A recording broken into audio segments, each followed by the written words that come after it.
गिबियावनो खुलुमग्रोबाय गासै रादाब बुथुमगिरि साफ्रोमबो दिनै रादाब बुथुमगिरि बिथांमोननिसिम जोंनि ब्रह्म धर्म आफादनिफ्राय जोबोद हामग्लायनाय आरो साबायखर हरग्रोबाय।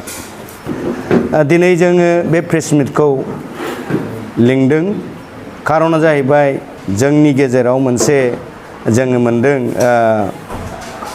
फेसबुकनि दारा मोनसे गाज्रि मोनसे मेसेज रायजोनि गेजेराव फोसावलाबायनाय जों नुदों।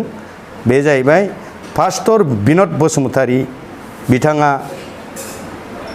भिडिअ रेकर्डिंजों गोबां बाथ्रा हिन्दुनि एगेन्स्टै बुंनाय राव जों मोनदों। दा जों सानदों गिबियावनो आं बुंखायो सासे पास्टरनिफ्राय बेफोरबायदि राव ओंखारनाया बबेबा मोनसे धोरोमखौ मुगैनायनि राव बबेबा मोनसे धोरोमखौ नेवसिनायनि राव ओंखारनाया जोबोद लाजिनांथाव बाथ्रा। पास्टर सासेया बिदि बुङा। जों मोनदों पास्टरा जोंजों रायलायो जोंजोंनो लोगो। बिसोरथ' एखे बिराद मोजां बुजायनानै बिराद मोजां रोङिखौ गोरों खालामग्रासो। बिसोर खिन्थु बबेबा धोरोमखौ नेग्लेक्ट खालामथारनाय एबा धोरोमखौ फोजोबस्रांलायनि राव मोनसे डिस्ट्राक्टिभ मोनसे माबा खालामा बिसोरो क्रिटिसिजम खालामा। दिनै बिथांनि बुंनाय रावफ्रा ओरैबायदि सहायनो हायि। जों साफ्रोमबो ब्रह्मफ्रा जोङो जाय सिबिग्रा ब्रह्म जों हमनानै लादों बुजिदों जे बिथाङा सासे नंखाय गावखौ गावखौ बेबायदिनो बुंथिंलाबायनानै गाज्रि लामाजों समाजाव मोनसे गुबुंले आबहावा समाजनि आबहावाखौ गाज्रि थासारि खालामनायनि मोनसे एजेन्ट बायदिसो खामानिखौ मावगासिनो दङ। बिथांनि बुंनाय हारसा रावै बुंनायखौ आं एसे फरायथिग्रोना होनो नागिरदों। आमी पुरोहित बंशर मानु जाक बर' বিলাকে ब्रह्म धर्म বুলি কয়। মই ब्रह्म धर्मर मानु मोर देवता पुरोहित मैं पुरोहित भाई पुरोहित दादा पुरोहित मा पुरोहित आमी सकलो पुरोहित आमी दिनत 3 बार यज्ञ दियार परियालर मानु হয়। बे बाथ्राया जुदि नंगौ बिथांनि बे बुंनाय रावा नंगौ होमब्ला दिनैसिम जों ब्रह्म धर्मआव बर'फोरनि ब्रह्म धर्मआव जोङो त्रिसन्ध्यानि बाथ्राखौ दासिमबो जों सावरायाखै। मानो होननानै बुङोब्ला समयजों खोथा शास्त्रआव बुंदों सम मोनब्लासो खालामफिनदों यज्ञनि बाथ्राया। खिन्थु बिथाङा बेवहायनो नंखाय बाथ्राखौ बुंखाबाय। गाव न'खरा फरियाला गावनि न'खरनि फरियाला गासिबो ब्रह्म सिबियारि नंगौ नङा जोंहा बेहाय दाउट थाबाय। आरो बिथांनि बुंनाय जिहेतु गावनि बिफा गावनि बिबौ गावनि बिदा गावनि बिमाया पुरुहित्य मावो होनना बुंदों। दिनै जोंनि बे समाजाव जों बेखौ मोनाखै। सोर न'खरनि बेलाय बेबायदि दङथ' बहुद दङ जोंजों। खिन्थु बे बिनद बसुमतारी होननाया सोर बियो बेबायदि बुंदों। बिथाङा बुंदों मा होनदों 3 बार यज्ञ होयो होनना बुंदों। 3 बार यज्ञनि प्रसेसआ माबाया मा होननानै बुङो धर्मआवलाय बेखौथ' जों त्रिसन्ध्यासो होनना बुङो। त्रिसन्ध्या दिनैसिम मावाखै। जोंखौ दा 2 सन्ध्यासो खालामगासिनो दं फुं आरो मोनाबिलि। बेखौबो बुजिनानै लाथों बियो।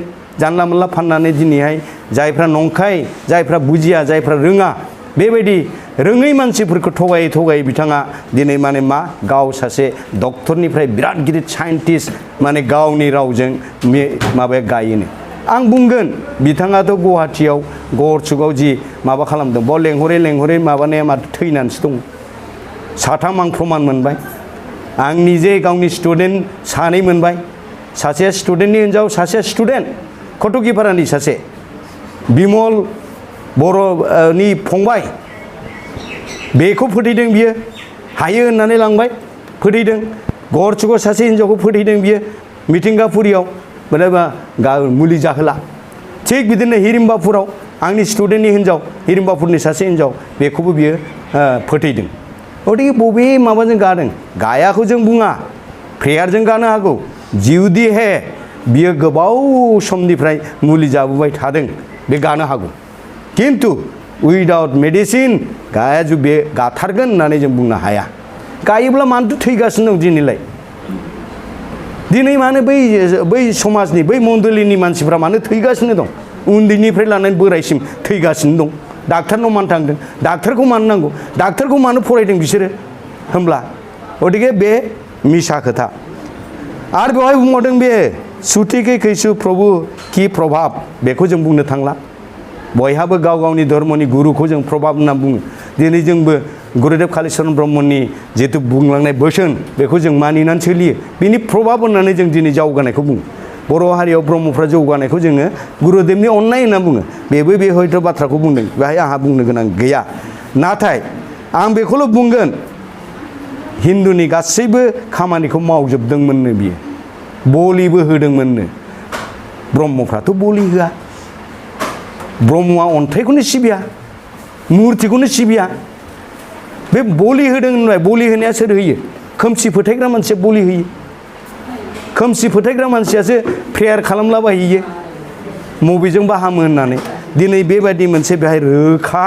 बे नै बिनि बुंनाय रावाव जों मोनदों गतिके आं बुंनो थाङो बिन'द बसुमतारी नोंथाङा बेबायदि बानसावलाबायनाय आरो बेबायदि फोसावलाबायनायखौ गार नोंथाङा बारा गोबाव गैला ख्रिस्टान ससाइटिनो होसोजागोन नोंथाङा बे सैथोखा आरो जों बुंदों नोंथाङा अरखौ ओरैबायदि माने ब्रह्म अरखौ नोंथाङा ओरैबायदि थासलि खालामदों दैखौ ओरैबायदि थासलि खालामदों माने बे बुहुमखौनो नों ओरैबायदि थासलि खालामदों जेराव अर गैया जेराव साननि दुंनाय गैया बेवहाय जगतनि खुनु सृष्टियानो गैया बेखौ नों बुजिना बुजिया सृष्टि होननायानो गैया अर गैयाब्ला दै गैयाब्ला दैया जिउ अरा क्रिएटर बबेखौ नों बुंदों फालाय आरो नों मोनसे बाथ्रा बुंबावदों नोङो बाइबेलखौ नोङो बाब रे बाब बोसोरबै हान्थु खरायनानै फरायदोंनो नोङो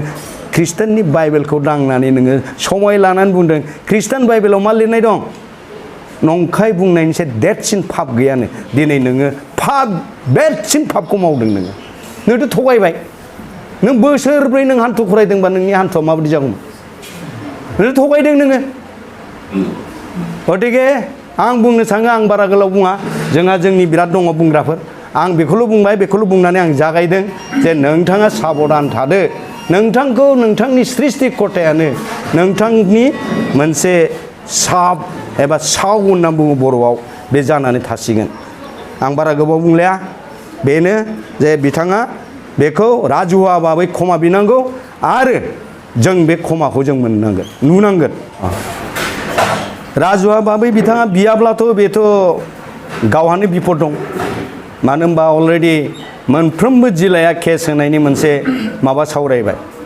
दिनै मोनफ्रोमबो जिल्लायाव बेखौ सावरायनायनि उनावसो दिनै जों नैबे उदालगुरियाव बे मिटिंखौ लानानै बेखौ बुंनो गोनां बाध्य जादों फारसेनिफ्राय प्रेसार फैदों जोंनाव जों मा खालामनो गतिके बियो राजुहुआबाबै बयबो मोनथिनाय बादियै बियो निमाहा बिनानै लानांगोन नङाब्ला बेहा बिपद दङ बे केस जागोन जाबाय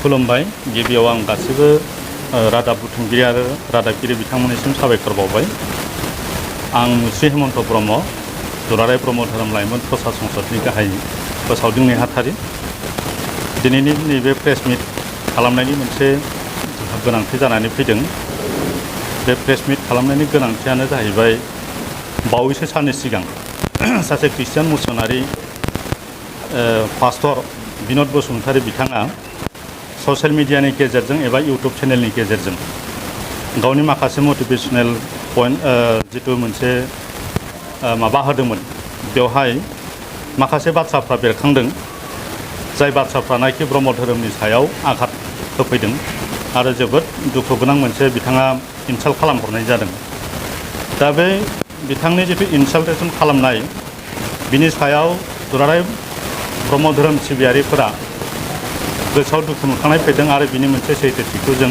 नायबिजिरनो हास्थायनाया दिनै जोंनि ब्रह्म धोरोमारि सिबियारिफोरनि गेजेराव बेरखांनाय फैदों दिनै जों लुबैयाखै जे दिनैनि दिनाव गोरों गोरा मुगायाव धोरोमखौ लानानै बबेबा धोरोम संगठना गुबुन मोनसे धोरोम संगठननि गेजेराव सोरनिबा जानाय सोरनिबा जायै सोरनिबा सैथो सोरनिबा असैथो सोरनिबा गोरोन्थि आरो सोरनिबा नंखाय बे बाथ्राफोरखौ बांसावलायबाय थानानै धोरोमनि गियानखौ बेवहायनो फोजोबनानै लानो थांनायखौ दिनैनि मुगाया मालाबाबो लुबैया। बेनिखायनो जों थोंजोङै बिथां बिन'द बसुमतारी पास्टर बिथांनिसिम जों सोंथि सोंनो लुबैयो। बिथाङा बबे तथ्यनि सायाव आरो मा तत्वखौ लानानै ब्रह्म धर्मनि सायाव बेबायदि जग्य होनाय आरो ब्रह्म धर्मआ अरखौ बाहायनानै जे बियो बबेबा दैनिख्रुइ सिङाव थानाय बेबायदिनो धोरोम सिबिबाय थादों, बिनि जुक्तिखौ जोङो बिथां बिन'द बसुमतारीनिफ्राय जों मोननो लुबैयो। बिथाङा गावनि बुंथियाव बुंदों जे बिथाङा सासे पुरहित बंस'नि मानसि। ब्रह्म धर्मआ मालाबाबो मानसिखौ जाथि एबा थाखो राननानै दोना। बेयो परमहंस शिबनुर स्वामीनि बोसोन आरो गुरुदेव कालिचरन ब्रह्मआबो बर' हारिनि गेजेराव जोंनि गेजेराव बिदि जाथि भेद थानो नाङा बे बुंथिखौ जोंनो होफैदोंमोन। जिहेतु बिथाङा पुरहित बंस'नि मानसि होननानै बुंदों। जोंनाव खुनु ब्राह्मण बंस गैया, पुरहित बंस गैया, शुद्र बंस गैया। बबेखानि ब्रह्म धर्मआ जाथि भेदखौनो गनायनानै लायाखै, आजावनानै लायाखै। बेनिखायनो बिन'द बसुमतारी बाबाया पुरहित बंस'नि होननानै बुंदोंब्ला बे जुक्तिया थारैनो गोरोन्थि, बे नंखाय। जोंनाव ब्रह्म धर्मफ्रा मालाबाबो पुरहित बंस बेबायदि जों दानानै लाया। पुरहितआ समाजजों आरो गावनि बेक्तिगत गुननि दारै बेखौ जों मोनसे बिथा दोनखायो। बेखौ दाब्रबबानो जाया आरो बेखौ होब्रबबानो जाया, गाव जानो होनबानो जाया। गावनि बेक्तिगत क्षमता आध्यात्मिक शक्तिनि गुनखौ लानानै पुरहितआ जायो।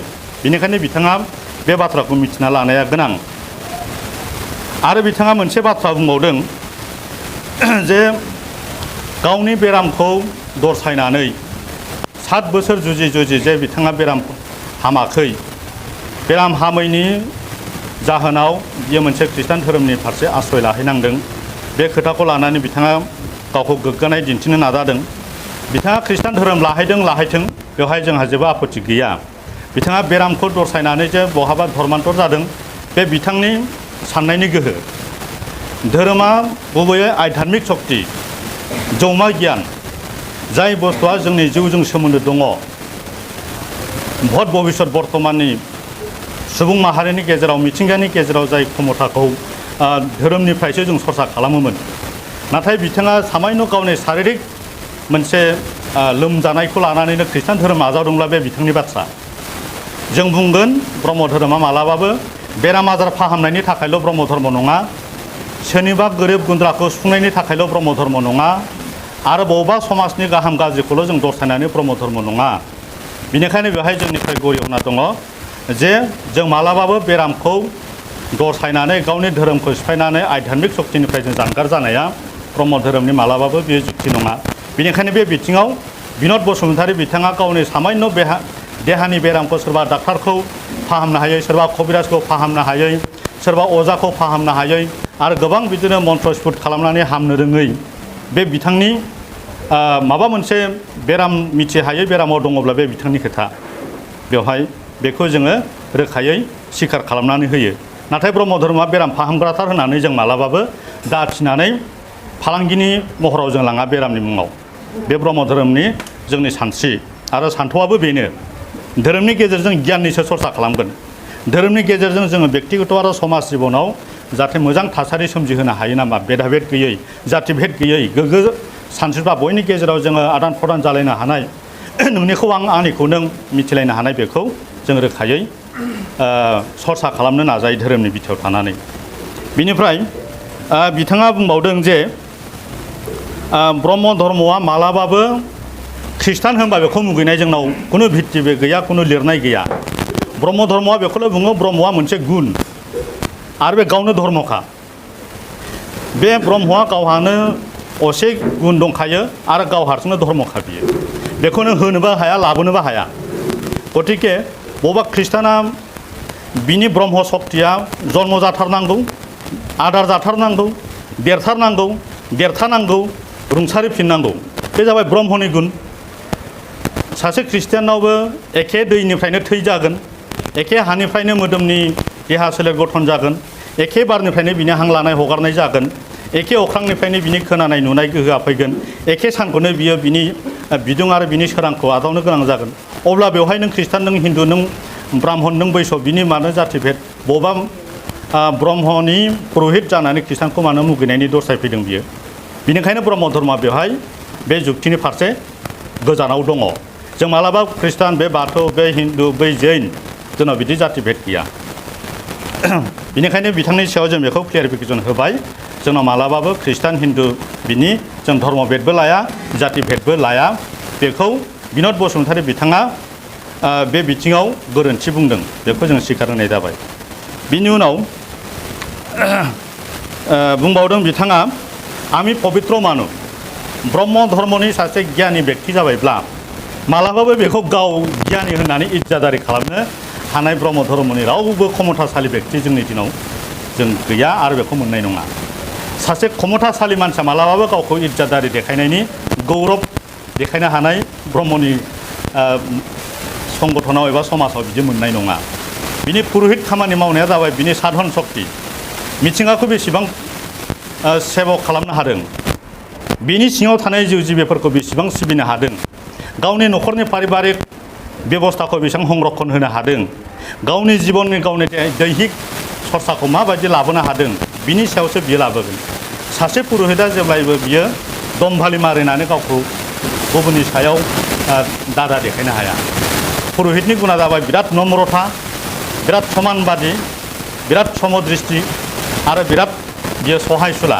सहनशीलता बेनाव मालाबाबो गोग्गानाय मोननाय नङा बिराद आदर्शबादि रावजोंबो गोब्राब खोथाजों दान्थे बिदान्थे जाया रावजोंबो थासिल' खालामनाय नङा सोरखौबा गादबनो हानाय बेनाव क्षमता थानाय नङा बे बयजोंबो दै बायदि गोरोबगोन बयजोंबो हा बायदि गोरोबलांगोन बयजोंबो बार बायदि गोरोबलांगोन बयजोंबो बियो गोरोबनानै गावखौ मोनसे सात्विक सुबुं हिसाबै जों गायसनगोन बियो ओंखायनो सोरबा सासे खृष्टान फैनायखौ सोरबा सासे बाथौ फैयोब्ला सोरबा जैन फैयोब्ला सोरबा ताव फैयोब्ला बेखौ मालाबाबो नाखस खालामनो हानाय नङा ओंखायनो बेखौ जों ब्रह्म धर्मनिफ्राय बिनि सिखारखौ जों होनाय जाबाय जे बिनोद बसुमतारीया सासे ब्रह्म धर्मनि बंश पुरहितनि बंशब्ला बे गोरोन्थि जादों बे नङा बिनिफ्राय बिथाङा बुंबावदों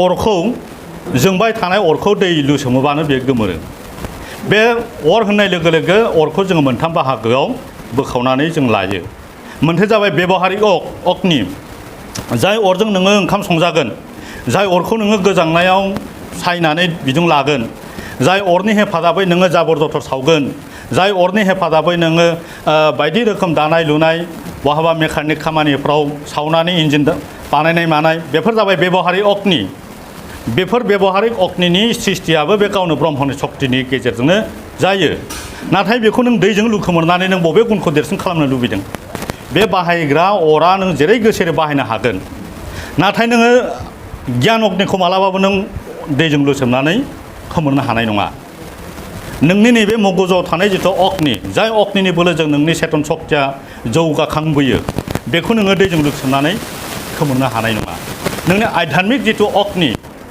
आध्यात्मिक अग्निखौ नों मालाबाबो फोजोबनो हानाय नङा आध्यात्मिक अग्निखौ फोजोबबा नों बै साननि बिदुंखौ होबथाग्रोनांगोन आध्यात्मिक अग्निखौ नोङो फोजोबबा अखाफोरनि सोरांखौ नों होबथाग्रोनांगोन आध्यात्मिक अग्निखौ नों फोजोबगोनबा हाथरखि हाला जोंलारियाव थानाय जेसेबांनाखि अर सेरेब दङ जेसेबांनाखि साननि सोरां दङ बे साननि सोरांखौ नों होबथाग्रोनांगोन नोङो बेखौ दैजों लुखोमोर अब्ला नोंखौ जोङो दैयानो देरसिन खालामनो होनदोंब्ला बेखौ गनायगोन बारा अरनिखौ देरसिन होननानै बुंनो लुगैदोंबा जों गनायगोन नोंनि देहानि सिङाव थानाय अरखौ नों हायोबा दैजों लुखोमोर 98 डिग्री सेलसियास बिदुंजों नोंनि देहायाव थानाय जिथु अर बेखौ नों दैजों लुसोमनानै थान्दा खालामफैनो हायोब्ला नोंनि फेसाब आन्थाया मानो गुदुं जानानै फैदों बे जाबाय जोंनि दैहिक अग्निया जोंनि दैहिक अग्नि जों जानाय गोथां मुवाखौ बबे अरा दोगोन खालामदों बेखौ नों दैजों थान्दा खालामनो हागोन नामा नोंनि नुनो हानाय गोहोखौ जे अरनि बिदुंनि गोहोजों देहाखौ नोङो जांख्रिखां होखांनायनि उनाव नायनो हानाय सक्ति प्रदान खालामना होदों बे अरा नों बेखौ खोमोरनो हागोन नामा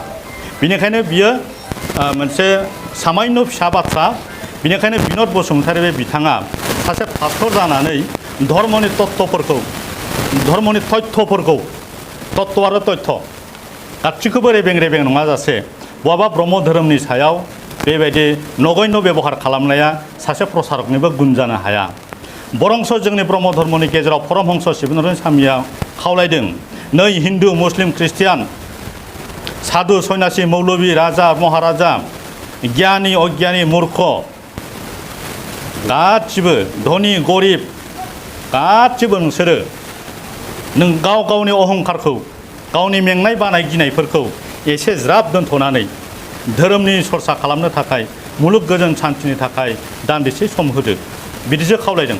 रावबो ख्रिस्टानखौ बासिनानै दोनबोआखै, रावबो जैनखौ बासियाखै, रावबो महाराजाफोरखौ जों नाखर खालामबोआखै, रावबो गरिबखौ बेहाय नासयबोआखै, रावबो धनिखौ बेहाय जों एंगारबोआखै। सारा जिबनि गेजेराव सुबुं माहारिनि गेजेराव बयखौबो हमथुमजोबनानै मोनसे सैथो आरो सान्थिनि खामानि मावनो दान्दिसे सम खावलायदोंसो, दान्दिसे सम हो होननानैसो खावलायदों।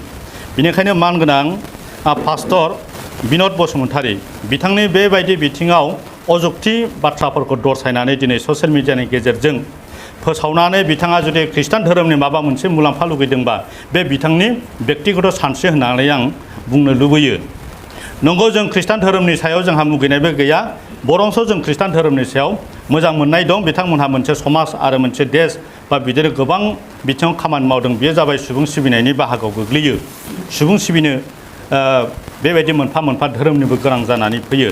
नाथाय आध्यात्मिक सरसानि बिथिङाव थांनानै बिथाङा गुबुनखौ आघात खालामबा बेखौ सासे पास्टर बिथिङाव जों गनायनो खस्थ' मोनो, बेबायदिखौ जों रोखायै बुंनांगोन। बेनिखायनो जों दिनै दुलाराय ब्रह्म धोरोम लाइमोन आफादनि जानानै बिथां पास्टर बिनद बसुमतारीखौ नैबे अरखौ जे दैजों खोमोरनानै फोजोबनो हायो, बे बाथ्रानि बेसेबां तत्त्वफोरखौ बेसेबां गोथौ सान्थौखौ लानानै बबे बबे खारिथिखौ लानानै बिथाङा क्लियारिफाइ होनो हायो बेखौ सारा देशनो फोरमायनानै होयोब्ला जों गोग्गानाय मोनगोन। आरो सारा ब्रह्म धर्मीय मानसिफोरनि गेजेराव शास्त्रजों रोखा रोखा सम्पर्क थानाय बेफोरबायदि तत्त्वफोरखौ होयोब्ला, बेफोरबायदि माखासे कम्पेरेटिभ जुक्ति होनो हायोब्ला बिथांखौ जों गोजौ थाखोआव जों गनायनानै लानो हागोन। नाथाय दिनैनि जुक्तियाव बिथांखौ जोङो पास्टरनि क्षमता दं गैया बेयाव जोंहा सन्देह थाबाय। आरो बिथाङा सासे पुरहित बंस'नि होननानै बुङोब्ला बे गिबियावनो गोरोन्थिखा जे जोंनाव मालाबाबो पुरहिता बंस' नङा, पुरहिता बंस' नङा। सासे बिफानि फिसाया साबा दङब्ला सासे पुरहित जानो हागौ बा हायाबो जानो हागौ, नाथाय बे बंस' जानो हाया बियो। बेनिखायनो बिथां पास्टरा बिनद बसुमतारीया बे जुक्तिखौ होनोब्ला होथोंसै, आरो जुदि होआब्ला थोंजोङै बिथाङा ससियेल मिडियानि गेजेरजोंनो जा, प्रेस मिटनि गेजेरजोंनो जा, बा रिटेनलि माबा मोनसेजोंनो जा, बा टेलिफनिक भाबैनो जा, ब्रह्म धर्म आफादनि मोजां सोमोन्दो लानानै बिथाङा बिनि सिखारखौ लानांगौ जे आंना गोरोन्थि जाबाय, निमाहा होदो होननानै बिथांखौ जों खावलायो, निमाहाबो बिनांगौ। आरो जुदि बिथाङा निमाहा बिनायनिबो जुदि जयगथा नङाब्ला सानथाम जों सम होगोन। दिनै जों मोनसे सिद्धान्त लादों, बिथाङा सानथामनि गेजेराव निमाहाखौ बिना लानाया मोजां, जों बेखौ खावलायो। आरो बेखौ जुदि राजुहा भाबै होनानै बयनिबो गेजेराव जों गोजोनलायनो हायोबा बिराद जोंनि गेजेराव मोनसे सामाजिक जौगानायबो फैगोन। नाथाय बेखौ जुदि सानथामनि गेजेरावबो जुदि होनो हायाब्ला बिथांनि सायाव जों आयेननि माखासे हेफाजाबबो लानाय जागोन। बबेखानि बे आयेननि खाथियाव साफिनो थाखाय माखासे बिथांनि दफा बै बाथ्रानि सायाव जों दफाफोरखौ सरसा खालामनानै थिग खालामनायबो जाबाय। बेखौ जों दिनै दुलाराय ब्रह्म धोरोम आफादनि जानानै बेखौ जोङो सिद्धान्त लाबाय।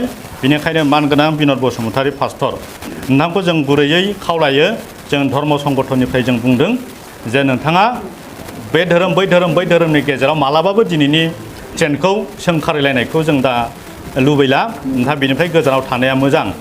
बेनिखायनो जों गोबां बाथ्रा बुंनो सानला। दिनै जोङो पास्टर बिनद बसुमतारी बिथांनि मोजांखौ जों लुबैयो। बिथाङा सासे पास्टर, धोरोमनि लामाजों आगान सुरग्रा, गियाननि लामाजों आगान सुरग्रा, जाहाथे गियान लामा संनायाव मालाबाबो लामानि थास'खौ गावनि मोदोमाव फुननानै आथाखौ फुननानै दाला, बिनि जेंनायाव दा गोग्लैथों। जोंनि माहाखौ बिथांनि सायाव सानथामनि गेजेराव बिनो थाखाय जों गुरै खावलायबाय।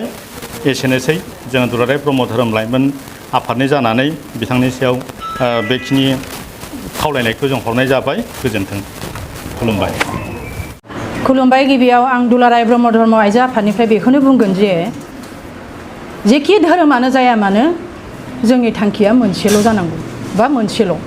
जिखि धोरोम गुरुआनो जाया मानो प्रसार खालामनाय नितिया गावनि आत्माखौ फोसाबनाय आरो समाजखौ फोसाबनाय गोग्गो समाज दानाय नैबेबायदि नोजोरजों जोङो गासैबो धर्मनि प्रसारकफ्रा धोरोम गुरुफ्रा प्रसार खालामलायोब्ला जोंनि बे भारत हादरा बेबा वर्ल्डआवनो जों मोनसे गोजोन थासारिखौ फैगोन होननानै जों साननो हायो।